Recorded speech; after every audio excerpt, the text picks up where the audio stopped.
Animal lovers will be delighted to know that in the future, in 2088, a rare genetic virus broke out on Earth. Anyone infected with this virus would slowly begin to turn into animals over the following months. No one knew where the virus came from, and humanity had no way to fight it. The only solution was to isolate the infected individuals to prevent the virus from spreading. Amy's mother was one of those infected, and she had recently been isolated in a shelter. One day, Amy's father, Daniel, was taking Amy to visit her mother when they got caught in traffic. Suddenly, a prisoner transport vehicle nearby erupted in chaos as one of the patients, whose arms were covered in feathers, escaped. The workers tried to catch him, but the mutated man had enormous strength, and he threw them aside with his wings. Hidden behind the car, Daniel and Amy saw claws that clearly didn't belong to a human.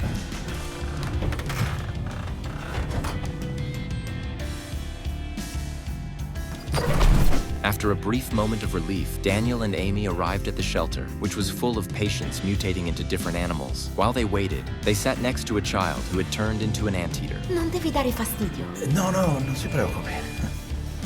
The shelter director informed them that Daniel's wife had not shown any symptoms for 3 weeks after treatment. However, due to the growing number of infected people, she would be transferred to a new facility in the suburbs. Daniel had grown used to these moves, as he had already relocated several times to be closer to her. After speaking with the director, Daniel went to see his wife. On the wall of her room was a photo of their family, a warm memory of better times. But next to it were deep scratch marks, marks that were clearly not made by human hands. Amy looked at the marks, unsure how to face her mother. After some encouragement from her father, Amy nervously approached her mother but couldn't bring herself to speak. She could only lock eyes with her.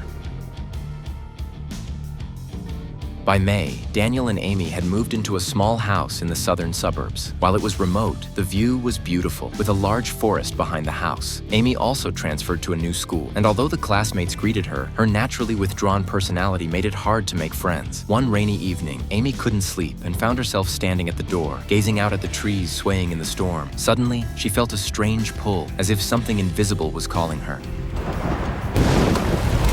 When she turned around to look again, the figure had vanished into the night.